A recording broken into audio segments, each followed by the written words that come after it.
Oh, hello everybody. Something feels different and weird. Almost like there's an ethereal person living in the ether? Is that where people live in the whatever? Welcome to Respawn. If they're an ethereal person, they'd live in the ether, yeah. Yes, sure. Welcome to Respawn Fire Kick-Ass Reverend Gaming Podcast from RAF Media. It's one of your hosts, Adam. He's a ghost, he's a spirit, he's on Scooby-Doo, Gumbert, and today we have with us Chad. Energy spirit. Energy spirit. I don't know. Bro, how you doing? Dude, I'm doing so good. We got Joel up here running things. I can just concentrate on trying to send chat messages from my browser and eating chips. Love it. And it's pretty great in here. Also, we have with us a mask of a phantasm, Alexander Kozina. Ooh, spooky. I am telling you, I have been eating so terribly this particular weekend. I was telling Chad a little bit about this ahead of time.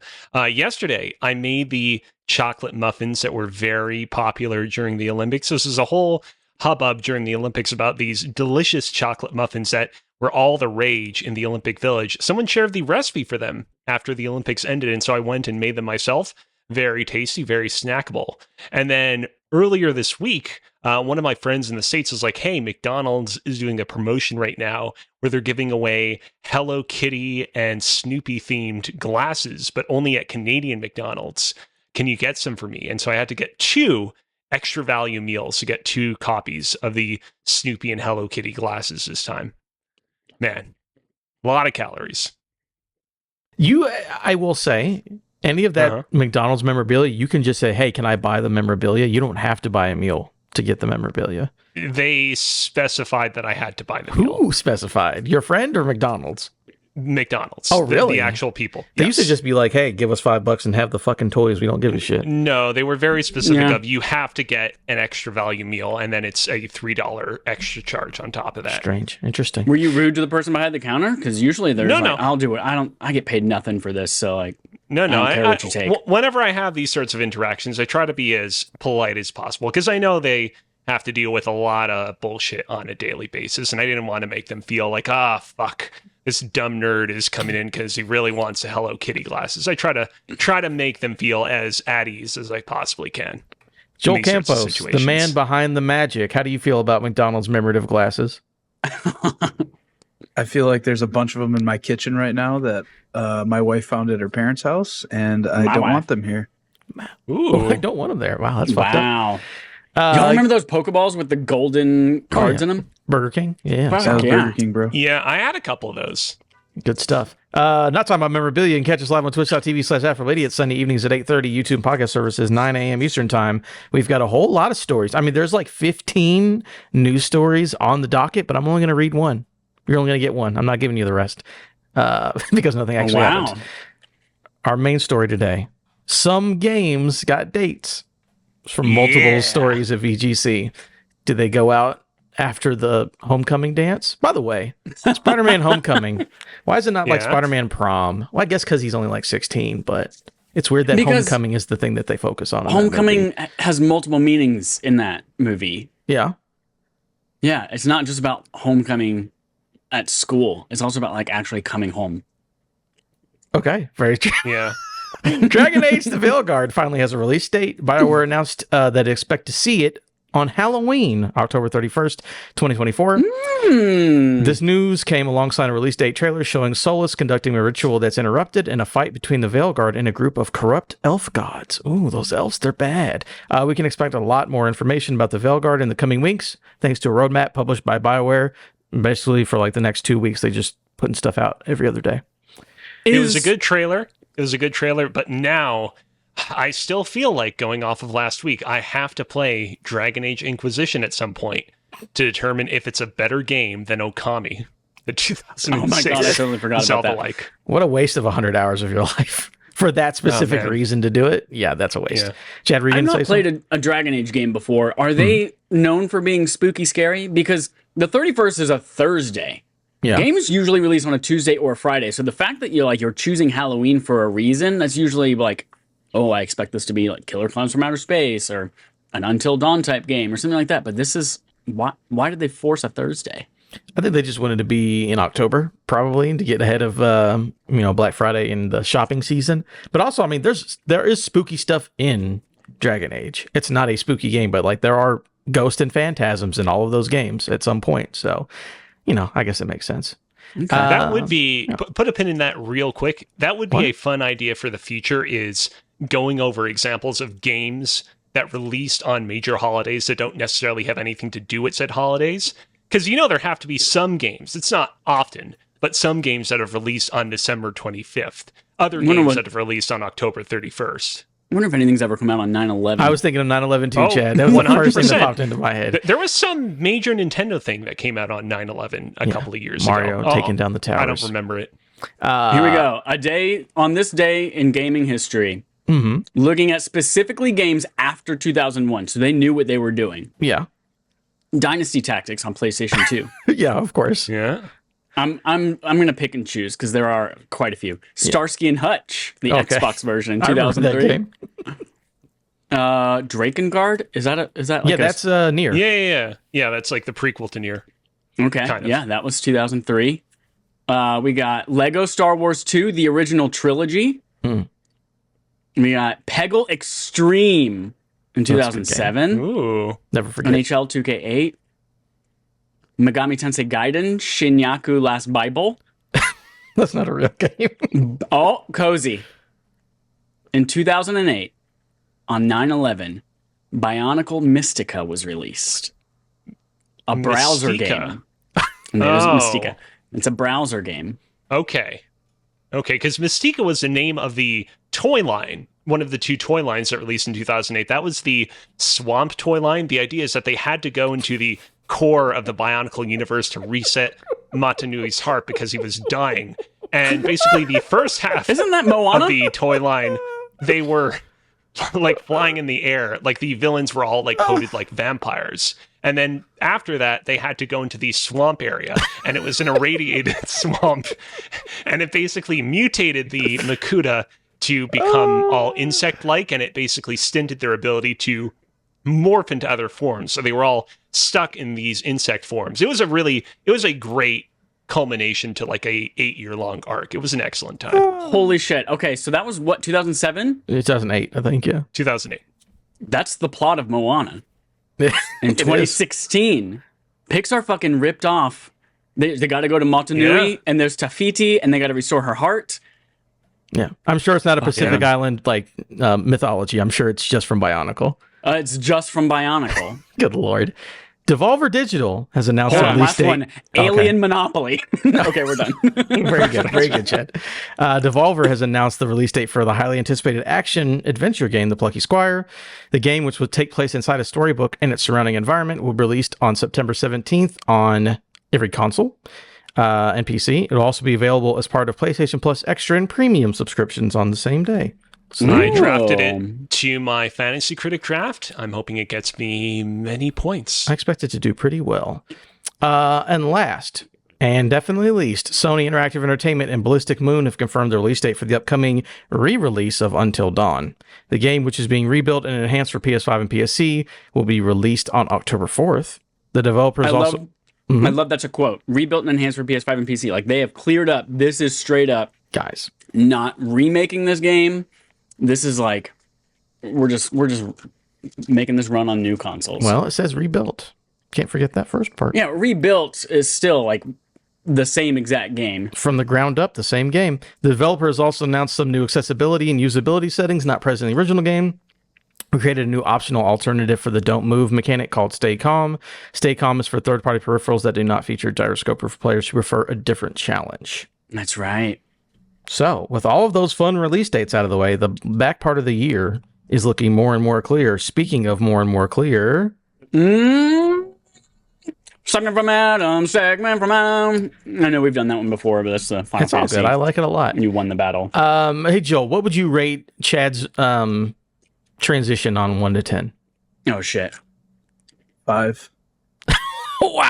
Wow. Room for improvement, Chad. That's fine. You can move on. Wow. So this segment from Adam, I've decided, since we have a lot more dates now, and again, I will say, like, as we're recording this, Gamescom is still a couple days away. I know we're could potentially get more release dates when the podcast is out, but not when we're recording it. So as it stands, we have a list on GameRant.com of all of the confirmed release dates for the rest of the year. And I just wanted to go through and say, hey, I am absolutely going to play this game by the end of the year. Not a, well, that one looks interesting, maybe I'll get to it. No, it's like, this is a game that I'm excited for now that we have release dates on what I'm 100% going to play for the rest of the year. I expect Chad's list to be one video game or less. But, yeah, that's what we're going to do for this segment. Just like, what are we absolutely going to play? I'll start with... Do we have to finish it? No. I think it's a thing that, like, I'm excited to play, but, like, I cannot guarantee I'm going to beat multiple 100-hour RPGs by the end of the year, but I would like to play all of these RPGs. That's the idea. Alex, I'll let you go first. Yeah, so interesting that you should go with me first on this one, because totally serendipitously, not having planned this ahead of time, I already have a complete list of all the games that I still want to get to this year of our Lord 2024.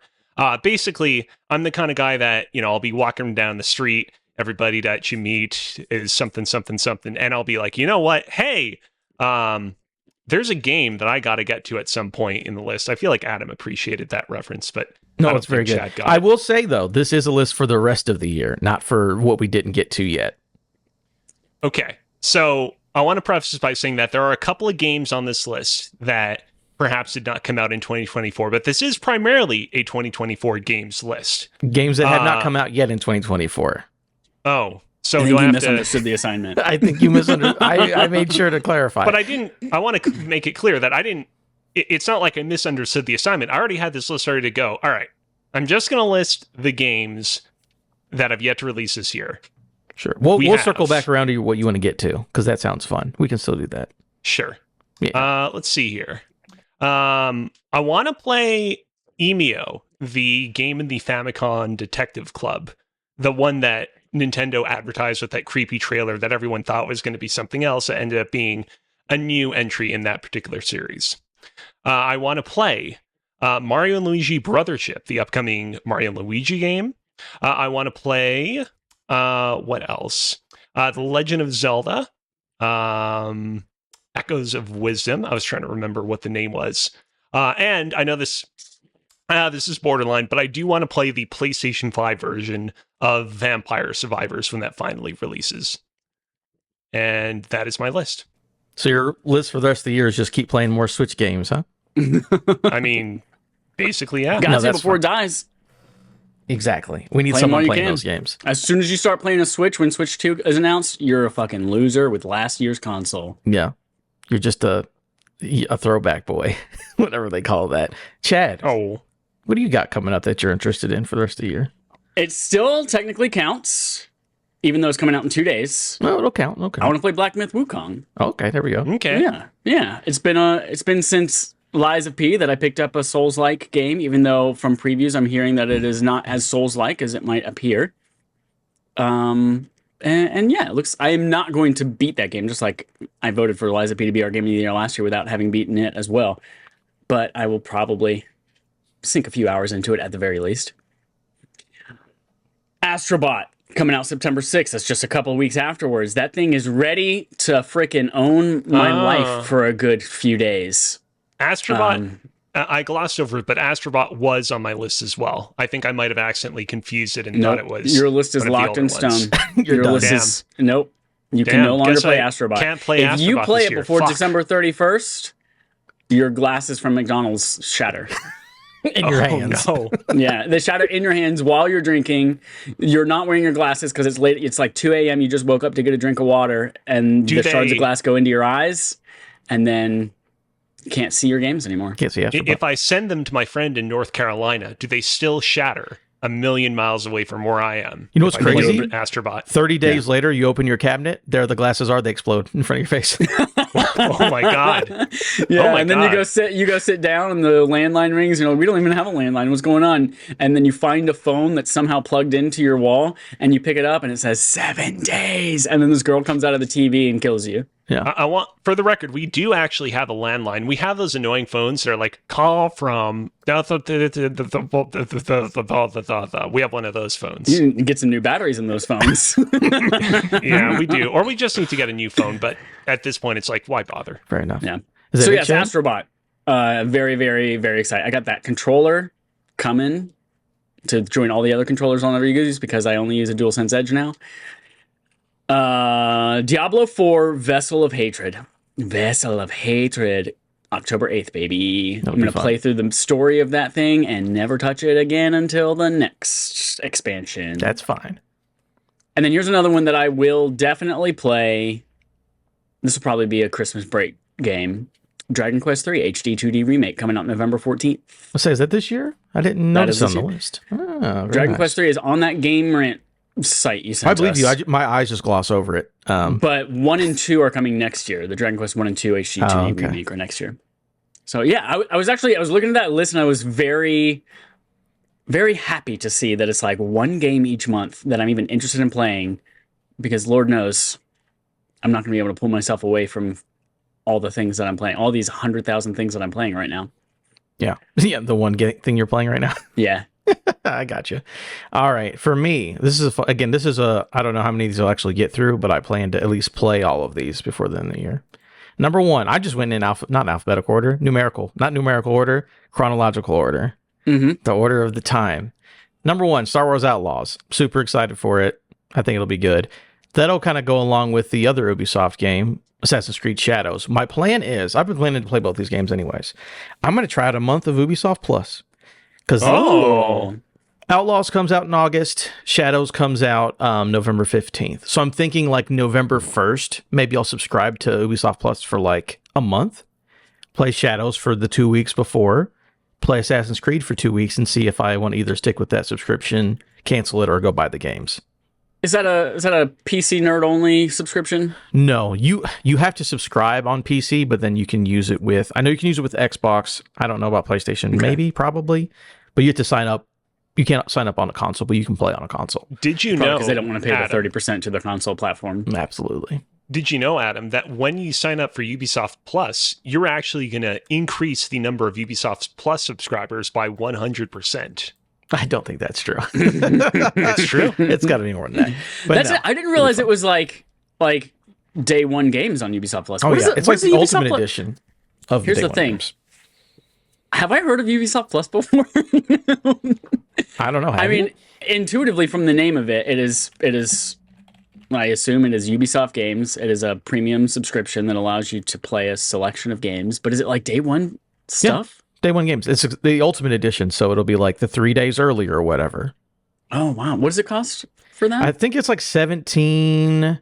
It's $17.99 a month. That's why I don't want to do it like in perpetuity, because that's kind of pricey just for Ubisoft stuff. But yeah, $17.99 a month gets you PC and Xbox Cloud, and then you get the premium edition, so you get them early and stuff. Cloud. So yeah, you can play Luna. Remember, because Ubisoft and Luna. Oh, is a it's thing, partnered with apparently. Luna. Okay. Yeah. So I was like, sure, I'll do that for 1 month, see how I like it. But I also get to play 2 really cool video games. I will say, I do want to just get this out there. I was making fun of Ubisoft Plus a moment ago. I mean, I am looking at the list of all 60 plus games included with Ubisoft Plus. I mean, this is a great way if you're like, I want to binge every single Assassin's Creed under the planet. They're basically all there for the price of a subscription. So that's not bad. Yeah, no, I mean, there's Not too many bad. subscriptions, but I'm like, that's actually not a bad deal. $18 and play fucking 2 massive Ubisoft games on day one. That's not awful. Next up, On day -3. yeah, exactly. Before it's even out, Age of Mythologies Retold. I haven't played Age of Mythologies in 20 years. I'm excited just to check it out. Again, that's on the Game Pass, so that's why I'm like, yeah, sure, why not? I'll check that out. That's Age of Empires, but it's Greek gods and shit. It's fucking cool. Plucky Squire, which was talked about in the news story, I will 100% be playing. Been looking forward to that for a couple of years. So I will be jumping into that as soon as it comes out. Very excited for that one. Devolver just doesn't miss, so I'm here for it. Next, Frostpunk 2, Oh. which is like sort of like a town builder fucking strategy, whatever. But it's like the world has ended and everything's freezing over, and you get to like manage the city. Is it again? That's also a Game Pass PC one. So it's like I've heard really good things about one. I just never played it, so I was like, I'll just jump into two, see what's going on. Next up, I'm upset again. Cozy, you can't go back and change your mind. No, I'm upset you didn't say it. Sonic Shadow Generations. What are we doing here, kid? That's going to be the game of the fall. So that one I actually did deliberately leave out of my list just because there's enough going on where I'm like, I don't know that I gotta run out. The year that, what was the last one? Sonic Frontiers came out. The year that came out, nothing going on that fall. Literally no games at all. And I was like, of course, we gotta have Sonic Frontiers to fill the void here. But this fall, I don't know, just enough stuff. I don't feel like I need to embrace the shadows, as it were. No, I'm excited. Is this gonna be a Game Pass game? No, I'll just have to buy this one. You're gonna pay money for a Sonic game? Yeah. Well, here's the thing: you've played a Sonic game before, right? You know they're not good. No, people like Generations. People are like, "Oh, Generations is one of the good ones." Like they like Generations because it's like the old ones, and the old ones aren't good either. Well, I don't know, but I haven't played it. I've owned it forever and haven't played it. I'm like, you know what? Put Shadow in there with a gun. I'll play it. We'll see what happens. Okay. All right. Call of Duty Black Ops 6. I haven't played a Call of Duty in a very long time, but it's on Game Pass now, so fuck it. I feel like checking it out and fucking around. That'll be fun. Dragon Age Veilguard. That is the one I'm so happy is coming out this year. Because they said it was coming out. Baldur's Gate, yeah. Yeah. That's going to be sink the rest of your life into it. Well, I don't know if I'll like it as much as Baldur's Gate, but I expect to like it a lot. Yeah, I didn't think it was actually going to come out this year because it just kept getting delayed and delayed and delayed, but now we have it. Seems like it's coming out. I'm excited. I love Dragon Age, and this looks like a fun follow-up. And coming out on the spookiest day of the year, even better. I love that. And last but not least, this is also another Game Pass joint, but Stalker 2. It's been a while. I do want to see what that game's about. I'll see how long I can get in. It's gorgeous, but it also might be too spooky for me. So we'll see how long I can go. But I am very willing to check it out. Joel. Damn, Joel's not here. Yeah, damn. Do you have any games for the rest of the year you planning to play? Astrobot for sure. Super excited. Star Wars Outlaws and Assassin's Creed as well. Good list. Those are the main ones, really. I'm not a big Dragon Age guy. Yeah, you don't have taste. I get it. It's understandable. Really quickly, on Twitter, I asked folks what they were looking to play. Dave Jackson, guy who's been on, he did the Pokemon engine. Yeah. Locked and Loaded with us. Tales from the Blacklog. Blacklog, that's a different show. Tales from the Backlog. Dave Jackson says Metaphor Fantasio and the Plucky Squire. Oh. Which, Metaphor, I'm sure that game will be good. I just don't know how much I care about a non-Persona game personally, but I'm sure that might be one in like 4 years I play. I'm like, that was pretty good. But yeah, that's what we got from the audience. Cozy, go ahead and let us know of your game from 7 years ago you never played that you're playing for this year's Game of the Year. The complete list of games that I want to play in 2024. And there's no way I'm going to get around to all these, but you never know. Number 1, 1000 X Resist. Want to check that out. 2, Alan Wake 2, the Night Springs DLC. 3, Animal Well. 4, Arzette, the Jewel of Faramore. That's the one where it's like inspired by the old crappies, all the CDI games came out earlier this year. 5, Bioshock Infinite on PS4. 6, the Dave the Diver Godzilla's DLC. 7, Famicom Detective Club, the entire series, plus 8, Emio. 9, Helldivers 2. 10, Kunitsugami Path of the Goddess. 11, Mario plus Luigi Brothership. 12, Metroid Prime Federation Force to prepare for Metroid Prime 4. Let's see here. 13. There's going to be a lot of crossover between those two. I actually put Neva in here for whatever reason. I didn't mention Neva earlier. There, yeah, I think it's dated for 2024, but I don't think that game's coming out. Oh yeah, it doesn't have an actual date yet. 15, the remake of Paper Mario: The Thousand Year Door. 16, I put down Pokemon Mystery Dungeon Red Rescue Team, but perhaps I already beat it. Hint, hint. Oh, 17, the re-release of Plumbers Don't Wear Ties. 18, Prince of Persia: The Lost Crown. More info on that later. 19, Thank Goodness You're Here. 20, Legend of Zelda: Echoes of Wisdom. 21, I added this during our conversation, The Plucky Squire. And 2022 Vampire Survivors on PlayStation 5. All right. And there we go. Very fun list. Mostly things from this year, too, so you can appreciate that. Yes. All right, everyone. That's you didn't ask me. Did you have more of a list? I mean, I still got to beat Hellblade 2. Uh-huh. And And that'll be your 5 games for the year. Crown. That'll be your 5 games for the year. You'll we get never did Prince our Persia. review. We never Of did a what? review of Hellblade 2. I only played an hour of it, and then fucking Destiny took over my life again. Damn. for the 4th time. So yeah, got Prince of Persia: Lost Crown. Very good. Yeah. Again, there's your 5 or 6 for the year. No, there's more in there somewhere. Yeah, something like that. Oh, like half of what Cozy said. Oh, okay. Yeah. Metroid Prime Federation Force. That's absolutely the one we're going for. You definitely want to Yeah. play that one of any Metroid game. Yeah. That's it. Animal Well. Yeah? Yeah. Good one. Uh, Do you want to play Famicom Detective Club? I want to play.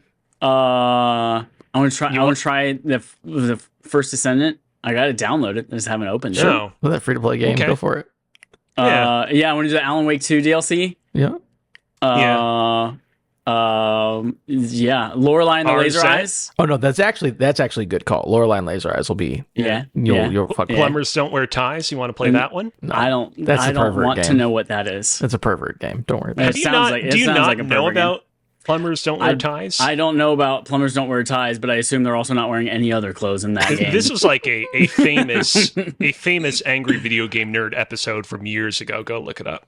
Good I time. don't love being surrounded by people who are always angry about things, so I don't consume that content because it just makes me Wow. not happy. Oh, Final Fantasy 16, the Rising Tide DLC. Never played that, and the other DLC yeah. that came out before it. Haven't played that either. Oh man. South Park Snow Day. Okay, you're just reading off a list. Okay, I'm done now. I'm done. All right, that was my segment for the week. And now moving on from that segment to Playtime. Playtime, where we talk about things we played on this week's Playtime. Playtime, Chad? Oh, guess what I did not play this week? Final Fantasy? Plumbers Don't Wear Ties. There's no way you did not play Destiny. There's no way. You're lying. I played an hour of Solstice just to get the shiny version of all the other armor that I hadn't Well, so gotten you yet. did But play it. an hour doesn't count. But you see, you did launch it and play it, though. I mean, I just opened it up and then like ran the bonfire activity like 6 times total, and that's it. Okay. And that's all. So it was less than that. It was probably like an hour and a half. Didn't even count.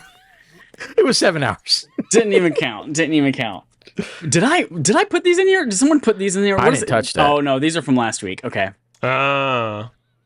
Okay. What is peanut butter? Oh no, Pokemon Black, baby. Ooh. Pokemon Interesting. Black. Yeah. Why I've got- black? because it's on the DS, and Okay. I mentioned a few weeks ago about Delta emulator and the way that it works with the backbone. Got that little backbone for my phone, so that I can have the bottom screen of the bottom touch screen of the DS on my phone while the top screen is on the TV. Looks super cool. Didn't actually play it that way this week. I just happened to have the backbone on me, and I was at a supercharger, waiting for my car to charge for about 15 minutes. And I said, let me open this up. I killed my 2 best friends. They each paid me $500 for killing them. And I have not yet set out on my journey. I have 1 Pokemon, and they are waiting for me to join them at the entrance to Route 1. So, Is this your first time playing Black or any of the games from that specific quartet of Pokemon games? yes, I did not own a Nintendo DS, and so I missed Soul Silver, Heart Gold. I missed Black White 2, XY. I guess XY was 3DS, wasn't it? Yes. No, yeah, I Those were didn't- the first 3DS games. Yeah, so I didn't get to play anything. I didn't play anything from actually technically Silver all the way to Alpha Sapphire, maybe? Okay. I don't know which came Okay. first, Alpha Sapphire or Moon, but whichever of those came first was the next one It that was I played. XY, then Alpha Sapphire, No, Omega no. Ruby, and Which- then Okay, Ultra Sun, Sun and Moon, and then Ultra Sun, Ultra Moon. Okay, so then Anyways. yeah, I didn't play any Pokemon between Silver and Alpha Sapphire. Pokemon Black, Pokemon Black and White are games that back in the day when they came out, there was a lot of mixed feelings on them. A lot of people were like, this isn't quite it. And since then, I think people look back on them really fondly. I'm still a little mixed on what they did with the Pokédex in that game. So the idea is that up until that point in time, whenever they would come out with a new Pokemon game, usually in the main campaign, you're collecting a mix of new Pokemon and like a smattering of old Pokemon from previous generations. What Black and White did is they made it so that in the like initial pre-post game, so just during the normal campaign, you only have access to exclusively new Pokemon. And some of these new Pokemon are really cool, but then there are other new Pokemon where it's like, oh, clearly you're like, we need to create like a new version of like this pre-existing classic Pokemon from Gen 1. And that's where I feel like the game gets a little bit lazy. But other than that, the overall flow of the adventure, some of the story beats it hits on, pretty good. That's a good game to go back to. I honestly, I wish they did that more, because I think I say this every time I play a new Pokemon game. It's like, man, it doesn't matter what's new in there. I'm always going to pick a Charizard. I'm always going to pick a fucking, like, I know the good Pokemon that I'm going to go get from Gen 1 and Gen 2, and I'm just going to, that's what I'm going to gravitate towards, because I know that they're great, and I don't want to spend time, resources, and emotional commitment towards other Pokemon that I know are not going to be as reliable as the ones that I got.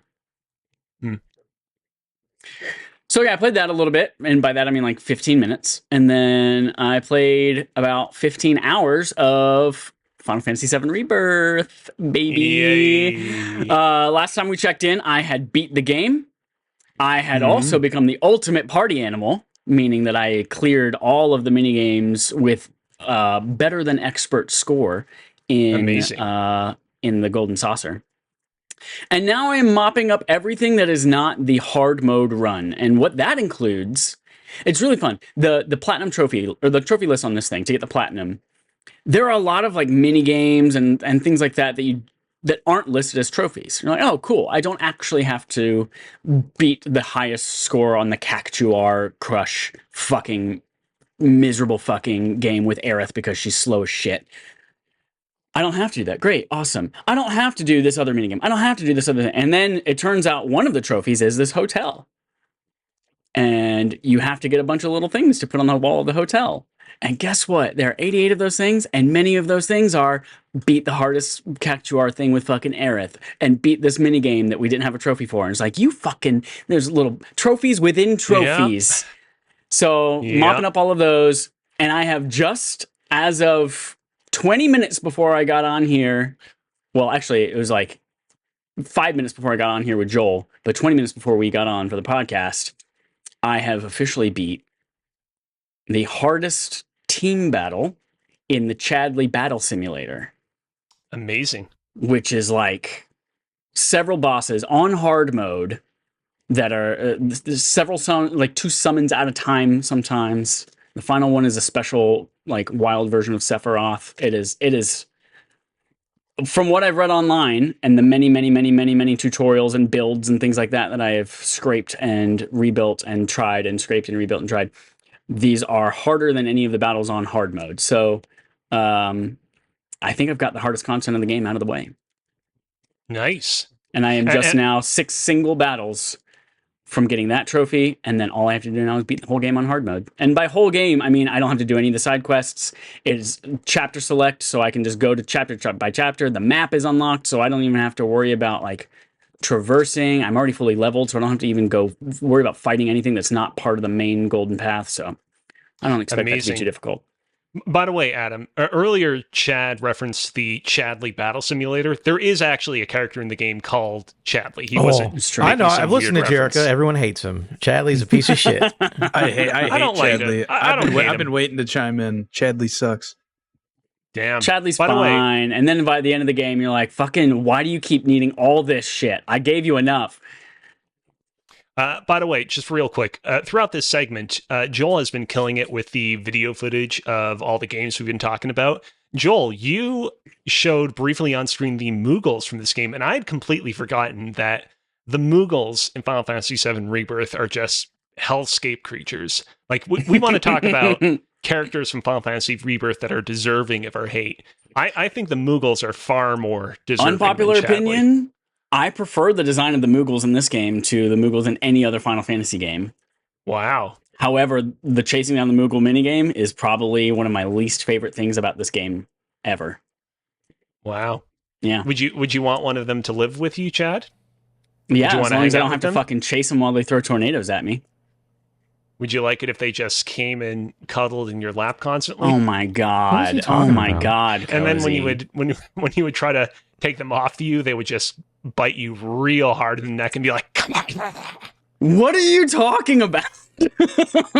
I'm saying I think this is a poison chalice, Chad. I don't think you would enjoy these Moogles in real life. That's it. That's all I played this week. Really We quickly. did set up. Oh, go ahead. While it doesn't seem to be working well, we did set up Gears of Wednesdays, which are Wednesdays where we play through all the Gears of War games. But the first one didn't work last week, and then we just learned that the next one's not going to work, and then the one after that isn't also going to work, and then 2 after that isn't also going to work. So maybe Wednesdays aren't the best day to do Gears of Wednesday. So we haven't actually started that, but we have a conversation going, and we have a thing on the calendar that everyone agreed to the calendar invites, though no one can make them. So that's coming soon, probably, maybe. Gears of Gers days. Let's call it that. Gears of Gers days. Jamie Gertz days. So really quick, Eric G. Hollis on Twitter responded to the what games are you playing for the rest of the month. He said new Zelda and Mario Party will be purchased for sure. Oh yeah, there's a Jamboree. new Mario Party. I would love to do Mario Party, but I'm going to spend $60 on it, and then I'm going to not be able to play with anybody because everyone's not also going to spend $60 on it. So That's true. Also, before we move on to you, Cozy, because you're next, while you guys were talking, I went to the Wikipedia page for Plumbers Don't Wear Ties, and just scrolling down through it. it's a nasty game, isn't it? A little bit, yeah. It's the idea of it. Yeah. But in here, there's a like a link that goes to the Wikipedia page for quote unquote Daddy's Girl. And if you just want to look up the Electra Complex, apparently it's a thing in psychology that they don't really use anymore, but at a certain time they thought this was a real thing, and it's fucked up. So if you want to look up Daddy's Girl or Electra Complex on Wikipedia, you have a fun night. Cozy, what games did you play last week? It's like the opposite of an Oedipus complex, right? I didn't look that far. I mean, I just Oedipus kills his dad and then has sex with his mom. it's part of that. Yeah. It's all in that circle. Yeah. My past week of gaming has consisted of continuing to play 2 games that I was playing the week prior. Those games being Pokemon Mystery Dungeon Red Rescue Team and Prince of Persia: The Lost Crown. And I gotta say, I feel like my thoughts on them a week afterwards has kind of switched around a little bit. Pokemon Mystery Dungeon Red Rescue Team. On the last podcast we did together, I talked about how I was really excited to go back into it and rediscover this game. And then after a few hours of play, I was like, I kind of remember why I wasn't super hot on this game back in the day. I have now completed the campaign for Pokemon Mystery Dungeon Red Rescue Team. Still have a lot of post-game stuff to get to, but I'll get to that in due time. These and little I gotta sprites say, are so cute. oh, they're so cute. So cute. And here's the thing. This game has a lot of issues. There are a lot of imbalanced aspects to the game's combat system when you're exploring these dungeons. The experience of exploring the dungeons can be a little bit finicky and kind of awkward and framey.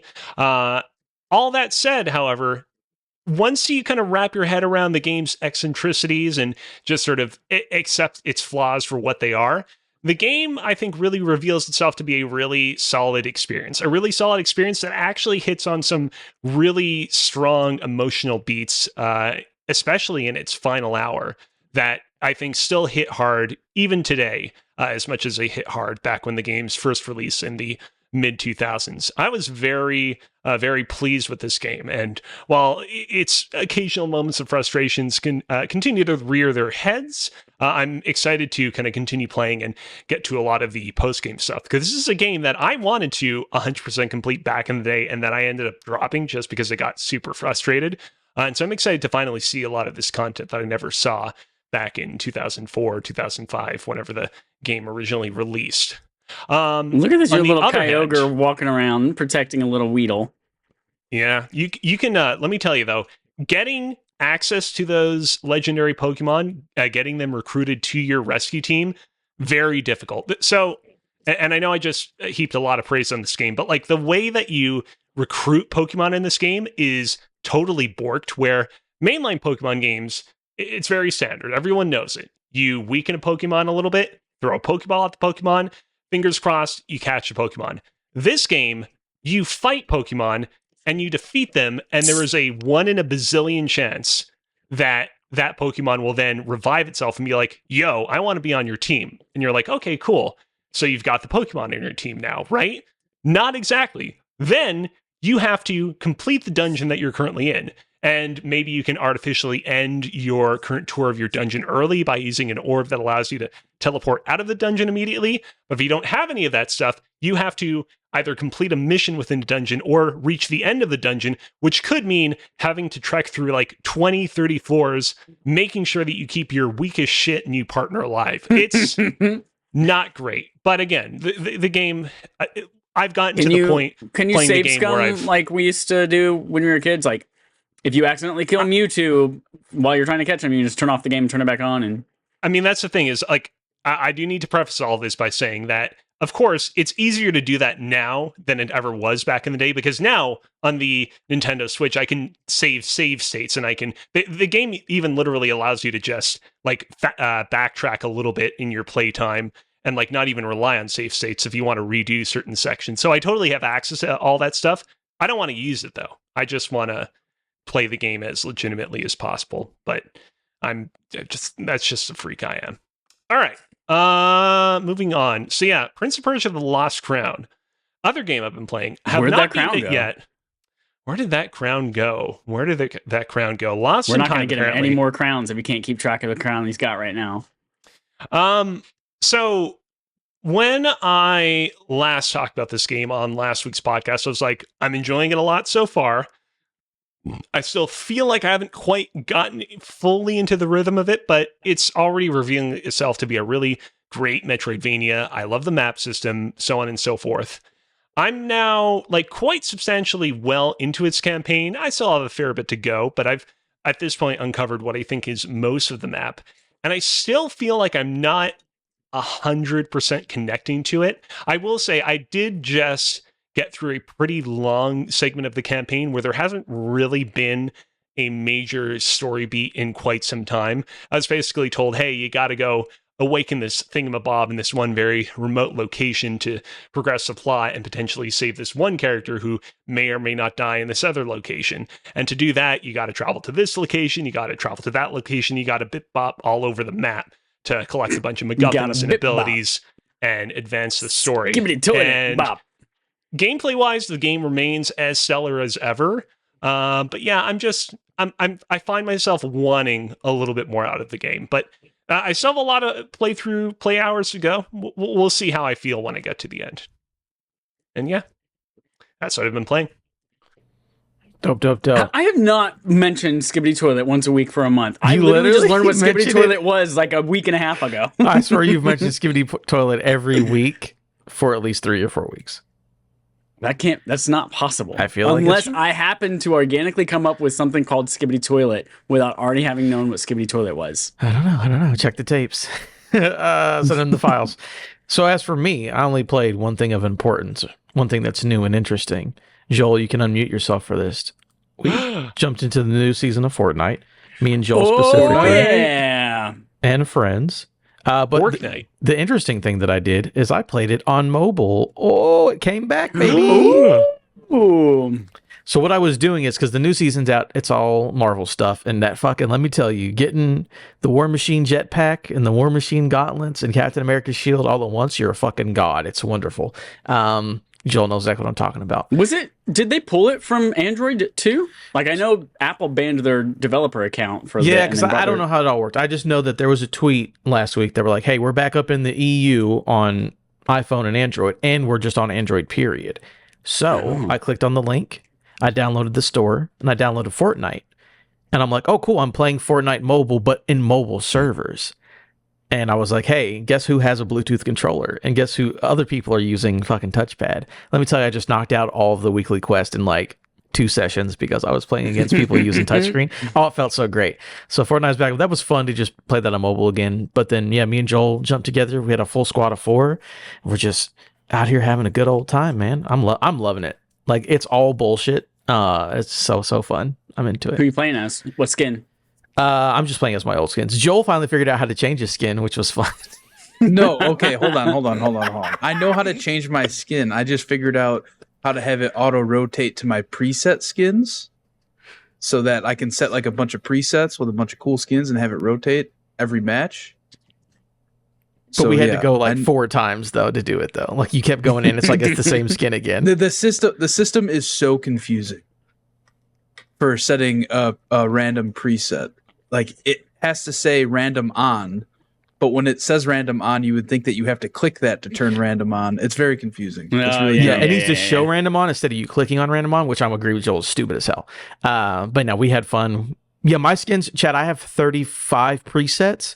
So just whatever's in my preset, it randomly rolls on. Sure. You know, whatever's there. The new season, though, it is all completely Marvel skins, which I think is the fun thing. Like, every single thing you get is a Marvel skin. Instead of like, oh, there's 14 skins, but one of them is the cool thing that you want, and the other ones are all a fucking mouse that's muscular or whatever. So I don't care about that. But now it's what are the thoughts? What are y'all's thoughts on the fact that you can now...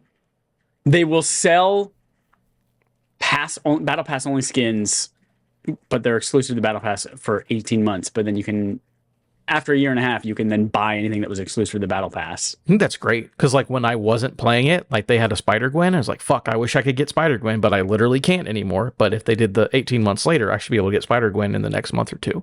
So I'm like, works for me. I think technically it's like a rotating thing. So yeah, like, it'll just be whatever. Spider-Gwen will permanently be there, but yeah, you might be able whenever to grab she pops up, I'll get her. I like that.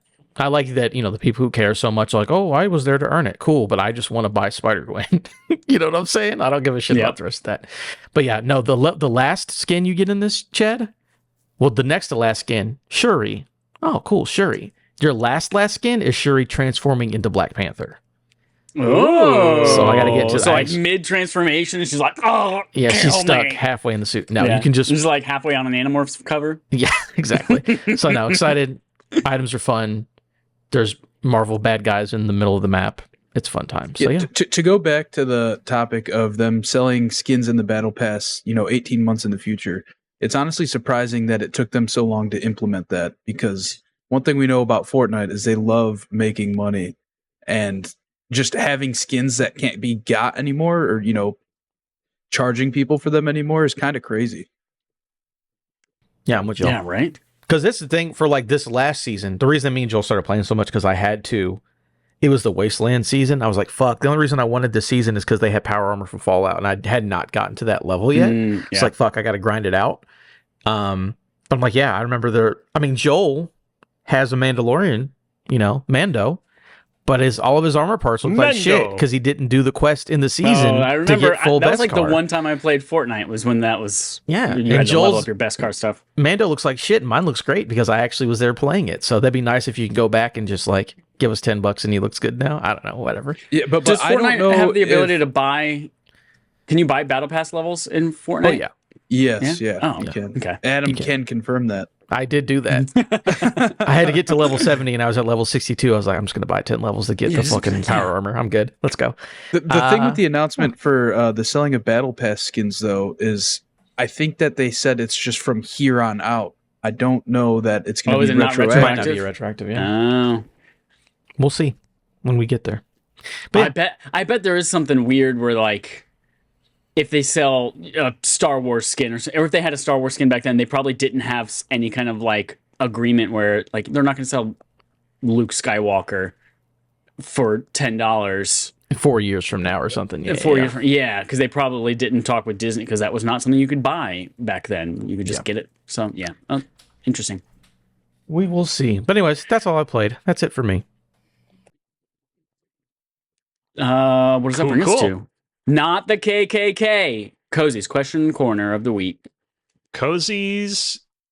Hold on. I want to set the record straight here. I originally called it Cozy's question corner of the week, and then it was pointed out maybe not such a great idea. So I renamed it to Cozy's questions of the week without the corner with a K.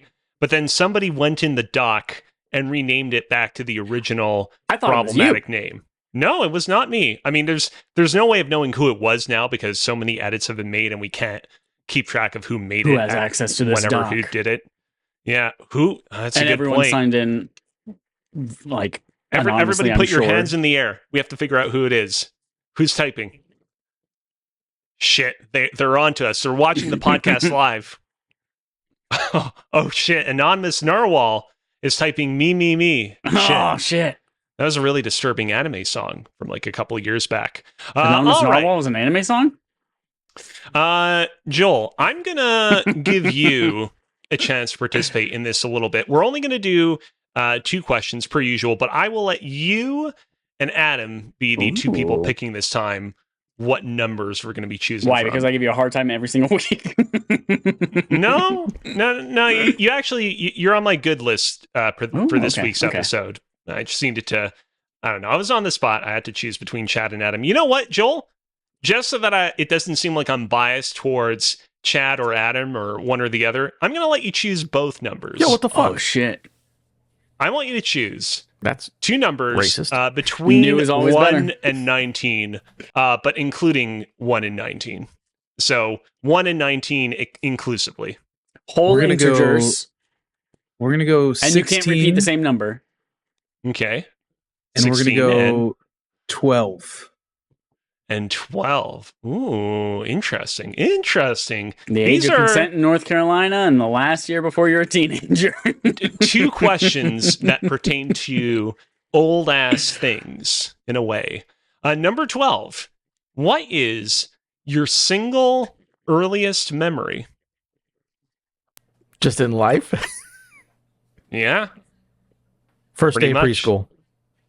Ooh. I remember so it might be a little bit cheap because there are pictures of it, but I also remember it was the 90s, so it was the windbreaker jacket with like the 6 different colors, but they weren't like bright. They were like a muted green and like a maroon instead of red. I remember I had one of those, and I had a yellow backpack. First day of preschool. That's what I remember. I remember being at that first house when I was a little kid too. That might be it. I was not old enough, obviously, to have a concept of time. So I don't know which of these actually came first, but both of them are like, I have little snapshot memory, like literally just like an image in my brain.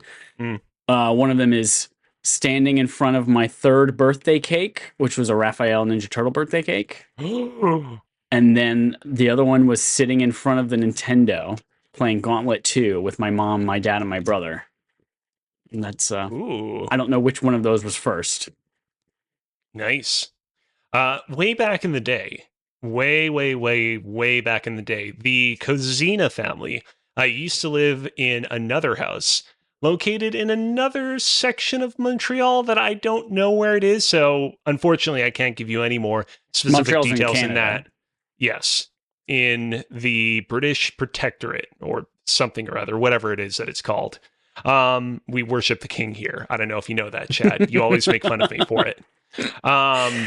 Worship is a and- strong word. I don't think I've ever said worship. I was I going don't to say have that is an adjective. A Mhm. verb? We I don't have a whole ton of memories from that first house, but I do have a very distinctive memory of my dad would always come home through the back door of our original home. And I remember one time him turning in to come home, and he had with him a little toy fishing set. It was basically like a fishing rod, like a plastic fishing rod that you would wind up and you would use it to fish these like plastic fish that were in like a little toy fish box. And I remember him coming home, holding the fish box in hand and immediately knowing, oh shit, dad brought home a new toy. That was a fun early memory, and probably the earliest memory that I have. And yeah, that's number 12. Joel, what about you? Joel, do you have a memory? Joel? Or you're a robot. Yeah, I am a robot. One of my earliest memories was in preschool. I remember I was playing, in like recess or something, and I was on a slide, and some kid kicked me off of it, and I landed on my head. And the teachers didn't believe me. Like they thought I was lying for some reason, to the point where my mom showed up at the school, and my mom started looking in my head, and yeah, there was rocks embedded in my skin of my head. My mom's Whoa. you really think that this kid's lying right now? That's all I remember. I don't know if anything ever came So of it. you could have put the rocks in your head yourself. Yeah. But yeah, that was it. That, and I remember having a birthday party where there was some balloon game where you either didn't win a prize or you won a prize. I don't know. You were a kid. I was young, But young and shout out dumb. to your mom for being a real one, being like, I'm coming to that school. Who's fucking around right now? So you know she's a real one. And rounding out this segment, question number 16. What is the oldest song that you still actively listen to on a regular basis? Like the song was created long ago, or like Yeah, basically. because it Let's would put it it would that probably have to be some rendition of Claude Debussy's "Clair de Lune," Oh. which has always been like a song Oh. that I like, but it like when that which was it King Kong versus Godzilla or just it was one of the Godzilla movies like 10 years ago. Oh, yeah, Used yeah. a version of that in its trailer, and it's It like one of the was- most fucking epic trailers. It was Godzilla, King of the Monsters. It was the one where he fought King Ghidorah and Mothra showed up and stuff. Yeah. Yeah. It's either that or it's like, I don't know, some of Chopin's nocturnes. All Yeah. those dead old classical music guys. For me, there's definitely a couple of like super old, like, I don't know, like Game Boy Advance songs in my playlist. I don't even necessarily like listen to. Like, I'm not getting out on my bike and jamming out to like the final boss theme from Mario and Luigi Superstar Saga, which maybe that is, maybe that's not a song on my playlist on my iPhone. But I definitely do have it in there. And so I'll go with that. I'm gonna say Ave Maria as performed in the Batman. That's an old song, right? Yeah, that counts. That's fine. Love that movie. Love that song. There we go. Joel, is it like Metallica? Fucking like, what are we doing here? No, bud? I don't know. Like Creed sticks out is like an old band just because I saw them Friday night and that band fucks. But also whatever the New Year's Eve song is, that song's awesome too. You know the song that's always played on New Year's Eve. Auld Lang Lang Syne? Syne, which Yeah, is yeah, yeah. Cozy's favorite Christmas song. Yeah, Is it? It is. Even I though remember he this. didn't know that it was how it went. I do remember this. This It's was true. I a don't this, remember is this a, at all. This is a cozy canon It's true. It's a canon event. event. Yeah. So when you Google Yes, so- New Year's Eve song, Auld Lang Syne Uh-huh. obviously pops up. There's a Mariah Carey version. I'm gonna listen to that right now. All I want, Auld Lang Syne for Christmas is you. Yeah. When I know I we've stayed at Joel's definitely- apartment a month ago, 2 months ago, whatever it was, he had like the Creed album. When you think of a Creed album, this is the one. He had that on vinyl, on his entertainment center, as if he had just got done listening to Creed on vinyl in his living room.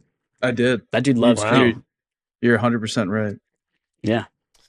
Wow. I know that we've definitely talked about Auld Lang Syne on this podcast before. I don't know if I've mentioned this, but Auld Lang Syne weirdly popular in Japan.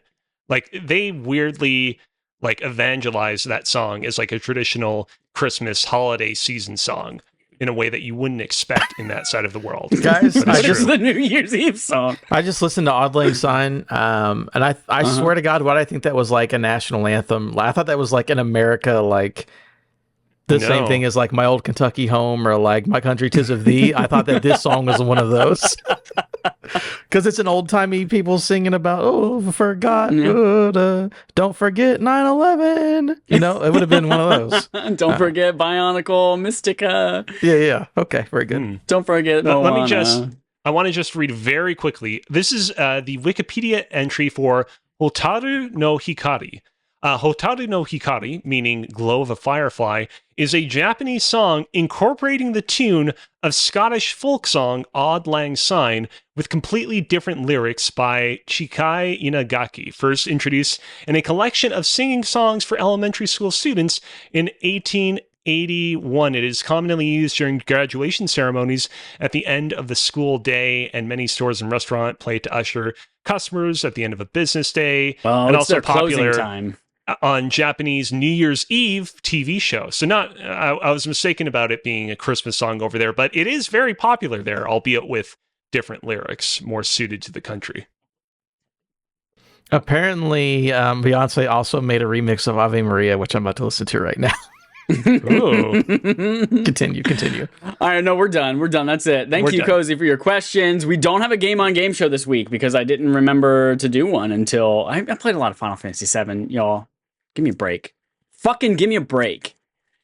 So that's it for Game on Game Show. That's it for episode 365 of Respawn Aim Fire. Thank you, everyone, for listening. Thank you, Joel, for running this bangerang little podcast here today. Getting all the little visuals in there. We have homework for you. If you are not playing Zelda, the Minish Cap, Legend of Zelda, the Minish Cap on Game Boy Advance, or however you choose to find a way to play it, then you are going to go home and open up your cabinet, and McDonald's glasses are going to fucking just burst and blind you. So make sure that you play Zelda the Minish Cap. It is our barf game this month. Backlog accomplishment with Respawn and Friends is what that stands for. It's a game that you all choose as the community for us to play. Oh, look at that visual in there. That is what we're playing because you asked us to play it this month. If you have played this game and you have thoughts about it, you can send us those thoughts to respawnaimfire@gmail.com or DM us on Twitter. And if you want to be on the show, if you say, man, I want to talk about this game so much in a positive, negative, or neutral light that I would love to be there live with these gentlemen, you can do that right now. You can reach out to us and say, let me do that. And I think we're doing, excuse me, I burped and tried to talk at the same time. First week of September is when we're doing this. So if you feel like you can beat it by then and you want to be on the show, do it. We want guests. We want friends. What else do we? Oh, there's going to be a new poll. Patreon.com/respawnaimfires where you can go to vote on barf games. Actually, I have to Cozy has to figure it out. He has a whole extra month because I accidentally stole his month in August, and he still hasn't figured it out. I'll probably put that up Tuesday because I'm going to be I'll be vacationing in Toronto over the coming weeks. So I'll probably put that up Tuesday. Speaking of Tuesday, on Tuesday night, I will be appearing on the Story Motors podcast. So definitely look forward to that. Not very often that I appear on these other podcasts, but I pitched them a cool segment that I could do on their podcast that you will definitely want to tune into. And that's all I'll say for now. So go and definitely keep your podcast services tuned to the Story Motors podcast. Turn that AM radio dial all the way to Story Motors. What else happens to Patreon? Exclusive access a month early to RAF game shows, including, but not limited to, what the fuck did we do last month? Oh, this was the 4-person Game-athlon. I do this every single fucking week. I cannot remember what we did. Game-athlon has happened. It has happened. Someone won. Two strangers, again, me and like Joel. Jesus Christ. 4 activities. Papa John's. That's out there right now for Patreon subscribers. If you are not a Patreon subscriber, if you say, man, I hope they lose every cent that they ever make in their lives, and you want to just go to YouTube or podcast services and listen whenever it's free, you can do that. And that right now, you finally have access to me and Joel playing Locked and Loaded, which is like the Who Wants to Be a Millionaire inspired game. That's available for you right now as well, for everyone. I want to type. Why does everyone look like they're typing something? I'm just typing to Joel. Don't worry about it. Trailer for the Batman. Okay. I'm also typing in chat. I am also typing into one of my secret Discords as well. All the secret Discords are done. Thank you, everyone, for listening. Thank you, Joel, for hosting. For producing. Joel Campos. Campos63 over on Twitter. 555-6291. Until next time, here's our usual. Oh, Joel, do you have anything you want to say? Anything you want to plug? You want to talk to people? Goodbye. That's our usual sign off. Joel saying goodbye. Goodbye. Goodbye.